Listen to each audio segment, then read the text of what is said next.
Pemirsa, Mahkamah Konstitusi mengabulkan sebagian gugatan uji materi terhadap program makan bergizi gratis. Mahkamah Konstitusi memerintahkan anggaran program MBG harus dipisahkan dari anggaran pendidikan.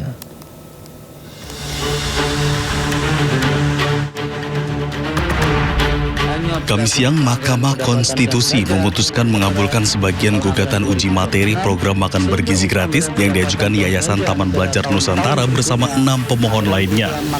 Dalam putusannya, MK memerintahkan anggaran program makan bergizi gratis harus dipisahkan dari anggaran pendidikan paling lambat di APBN 2028.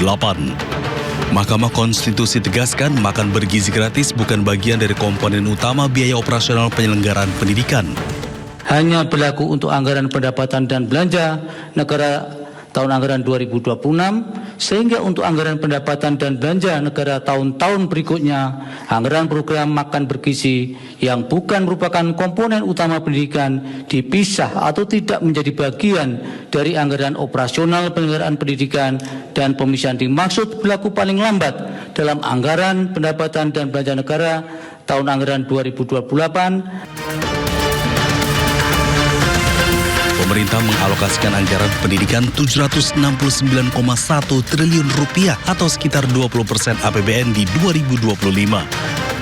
Dari jumlah tersebut, 223,6 triliun rupiah dialokasikan untuk program makan bergizi gratis bagi peserta didik.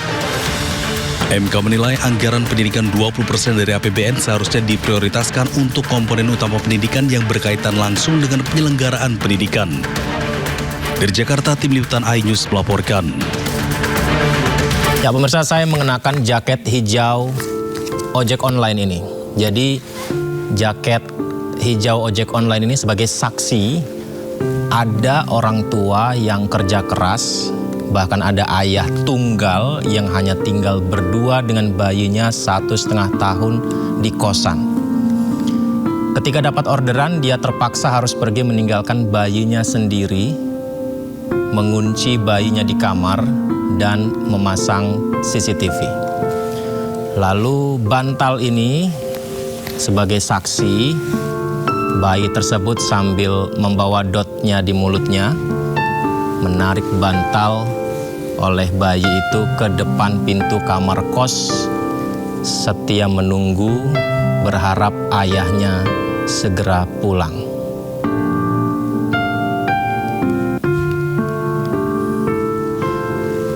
Inilah sosok bayi 1,5 tahun di Kolaka, Sulawesi Tenggara yang harus rela ditinggalkan ayahnya pada malam hari. Saat ayahnya pergi, bayi ini dengan pintar mengucap bye-bye kepada ayahnya yang terpaksa pergi memenuhi orderan ojek online. Bekerja sebagai pengemudi ojek online, Tri Rama terpaksa meninggalkan anaknya di kos-kosan sementara dirinya mengantar pesanan.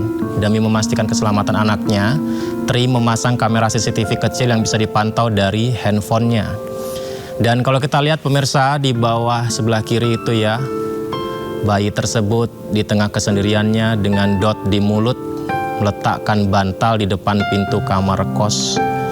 Sebagai makna dia menunggu hingga ayahnya pulang.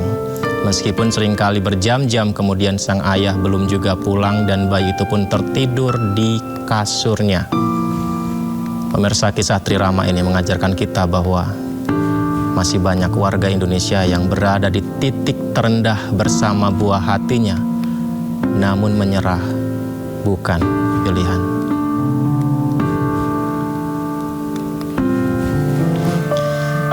Tri Rama merupakan ayah tunggal untuk anaknya, menyuapi makan anaknya, mengajak jalan-jalan anaknya, sementara mantan istrinya telah meninggalkannya. Tidak ada yang tahu kemana sang istri, namun perjuangan Tri Rama membuat netizen bereaksi emosional di media sosial karena tidak mudah menjadi sosok ayah, menjadi sosok ibu sekaligus, di mana dalam kondisi yang juga harus mencari nafkah anaknya yang masih 1,5 tahun.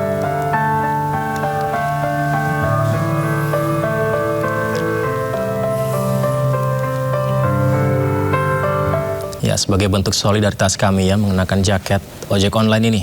Informasi lainnya, haru menyelimuti ruang tahanan Polres Situbondo. Seorang bocah nekat mengayuh sepeda puluhan kilometer demi bertemu sang ayah yang ditahan di Polres Situbondo.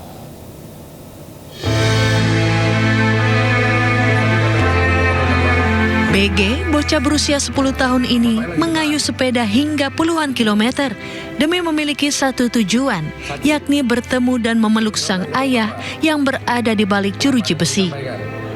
Tangisnya pecah usai petugas menanyakan maksud kedatangannya. BG mengaku sangat merindukan ayahnya. Petugas akhirnya mengizinkan BG bertemu dengan ayahnya.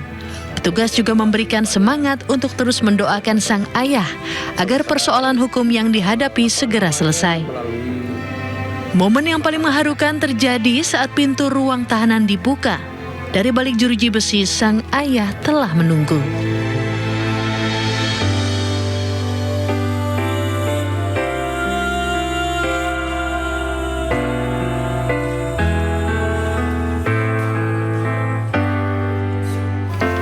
BG yang baru berusia 10 tahun ini pun langsung menangis dan berusaha memeluk ayahnya seerat mungkin. Petugas merasa kasihan karena alasan anaknya rindu atau kangen sama orang tuanya, sehingga diberi kesempatan untuk ketemu sama orang tuanya. Dan ayahnya atau bapaknya ini dilakukan penahanan karena diduga melakukan kekerasan fisik atau penganiayaan terhadap seseorang. Sebelum meninggalkan Polres Situbondo, petugas juga memberikan sejumlah makanan ringan dan uang saku kepada bocah tersebut. Dari Situbondo, Jawa Timur, Rizky Amirul Ahmad, iNews melaporkan. Pemirsa, gegara jalan rusak, seorang ibu di Kabupaten Waikanan, Lampung terpaksa melahirkan di dalam mobil. Gubernur Lampung meminta maaf atas kejadian ini dan berjanji terus memperbaiki infrastruktur publik.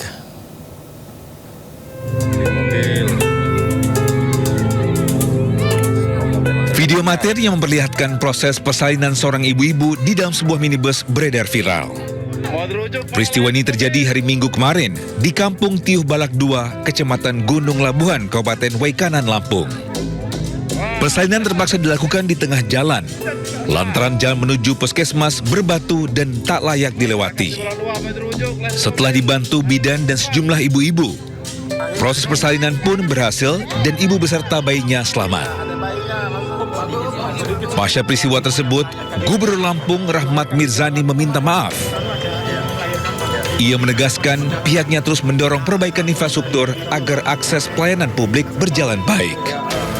Saya menghargai pemerintah, pemerintah baik provinsi maupun kabupaten. Itu saya juga maupun kabupaten, tapi saya menghargai juga kepada masyarakat. Kami berusaha untuk memperbaiki seluruh infrastruktur supaya provinsi, kabupaten. Gubernur Lampung menambahkan, koordinasi antara Pemprov Lampung dengan Pemkab Waikanan akan ditingkatkan untuk mengetahui status serta kondisi jalan di wilayah pedesaan. Dari Waikanan, Lampung, Andreas Afandi, iNews melaporkan.